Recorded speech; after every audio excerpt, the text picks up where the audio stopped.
6 new Pokemon, plus new pictures, plus the introduction of some new moves and new abilities, plus the official types of the 2 legendaries.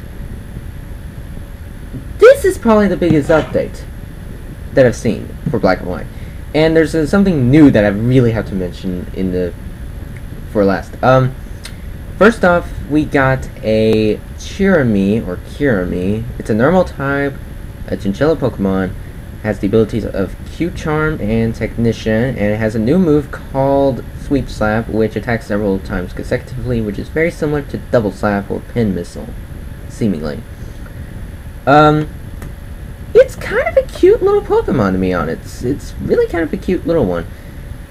I might use it with Technician. I don't know about Q-Charm, but Technician most definitely. It's fairly cute, and it may prove useful. Next we got Munna, or something like that. It's a Dream Eater Pokemon. It's a Psychic type. Has the abilities Forewarn and Synchronize. I probably will prefer Synchronize, but then again, Forewarn might prove useful. Then we got Telekinesis. Its special move. Apparently, it makes the opponent float in the air. I don't know if this does any damage or not because there's no other info. So maybe like a opposite version of, I don't know, Magnet Rise, Levitate, something like that. It's weird. It really reminds me of something else, not Spectropes, I'll tell you that much. It's not Digimon either. This thing actually looks like a Pokemon, but I'm trying to figure out what it reminds me of. Also has flowers on its back, which is kind of cute, I guess. I'm willing to bet that they're 75% female and 25% male, because they look more female. Next we got a weird Pokemon called Gear. Or Jeer. I have no clue how Japan pronounces it. It's been a while since we had a pure steel type, and Gear, or Jeer, is a first. Well, since Mawile, that isn't a legendary, because Mawile and Registeel were the only 2 pure steel types, if I recall correctly. It's pretty interesting. Has the abilities Plus and Minus, very similar to Plusle and Minun, some abilities. And then it has a new attack called Gear Saucer, which is very similar to Sweep Slap, hits opponents multiple times. So this should be interesting. It's a weird looking Pokemon. It reminds me of something else, like Yoshi's Story, I guess. I mean, it's kind of weird looking. It doesn't, to me, it's like a man-made Pokemon like Porygon and something else, whatever mechanical Pokemon there is, I forget. But it's kind of a cool looking one. I might use it if it's fast enough. Obviously, it doesn't have Levitate, so obviously, oh jeez, it's gonna be a pain in the neck. It better have Magnet Rise, otherwise it's gonna be proved useless. Then we got Mamepato. It's a baby pigeon Pokemon, a normal flying type, obviously.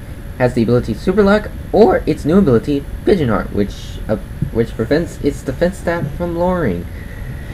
Fairly cool. I mean, it's kind of a interesting Pokemon, though.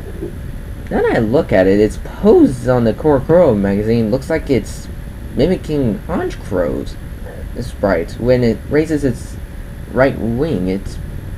I never noticed that actually. It looks kind of cool. I might use it in game, probably not an online team. Then we got one of the weirdest Pokemon of all time, Hihidaruma. It's a flaming Pokemon. It has new ability called Encourage. No other info is known. And this thing looks, no offense, like a Spectro. I'm serious. It looks like a Spectro. It looks weird. It's probably a physical fighter, but it looks so weird. I mean, I've seen weird fire types like Magmortar and Heatran, but this beats them. Magmortar and Heatran look pretty good compared to this thing. But it's a fire type, pure fire type, so rock and ground, watch out. Well, you get the drill. You better watch out for rock and ground types as well as water types. But that's besides the case. It might be a good Pokemon to use. I probably won't use it. Then we got Shimama. Oh.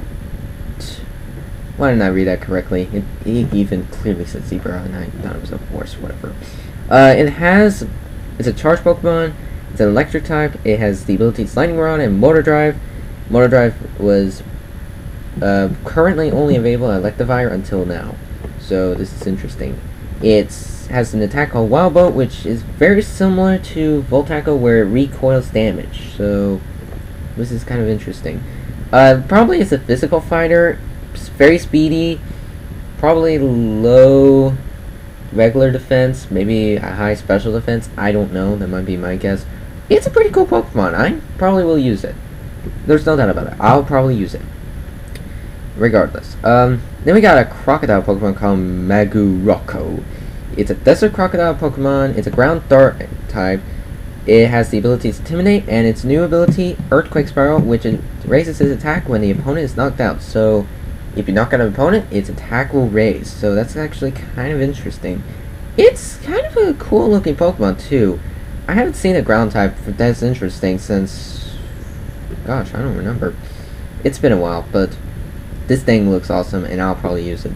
And time for the first official types of Reshiram and Zekrom. Remember when I said Reshiram was when I predicted that it would be a dragon and flying type? I was kind of off. It's a dragon and ice, no, not ice, fire type. It doesn't really look like a fire type, but it is.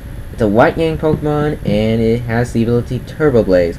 I'm guessing Turbo Blaze raises its dragon and fire type attacks, or it raises its fire type attacks to a very powerful extent. That's my guess.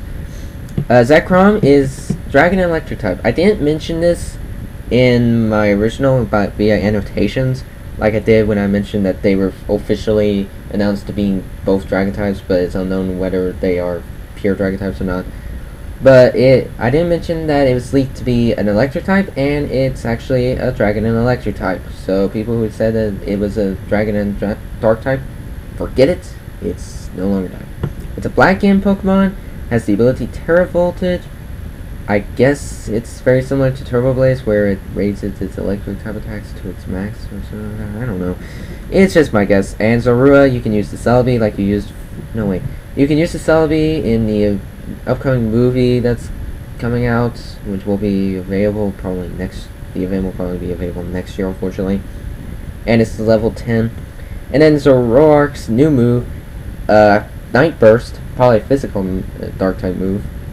And the new professor, which I forgot to mention, it's a female. Yeah, you finally got your female professors, guys. Now, I'm sure you guys are happy, right? Well,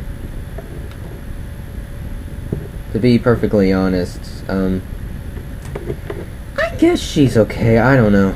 I mean, I think they're being slightly more, older into these games, but that's besides the point. There's apparently a new feature called Seesaw, but the only info we got is allows you to play with various connection capabilities, so I don't know what it's for. And time for the best feature of Black and White that I know of. A random match mode. If you're wondering what this is, you can play freely with people from all around, which means that you can play all around the country in Japan. Now, it won't be released over here until spring 2011. However, they'll make it official where foreign players will join. So, Japan and English players, well, US American players, will be able to battle Japanese players. How awesome is that? I say that's really awesome, but they better fix the hacking problem, because that can prove problematic. But yeah, that's really a big update in my opinion. This is a very big update. I'm pretty impressed of the big update. It's very cool, and I am very impressed. And the Isshu region looks very awesome. I can't wait to go on there. I guess the Pokemon follow you because there's a picture where Celebi is out and Zorua is out, so I guess it's either an option or they weren't appearing in the beta form. I have no clue. And the battle thingamabob, the battle system, the touchscreen part, it looks pretty awesome. I was wondering what it would look like, and the menus that it has is pretty cool, but I'm wondering what that top right menu is. I wonder what that is. I guess we'll find out later on. Yeah, I guess we will.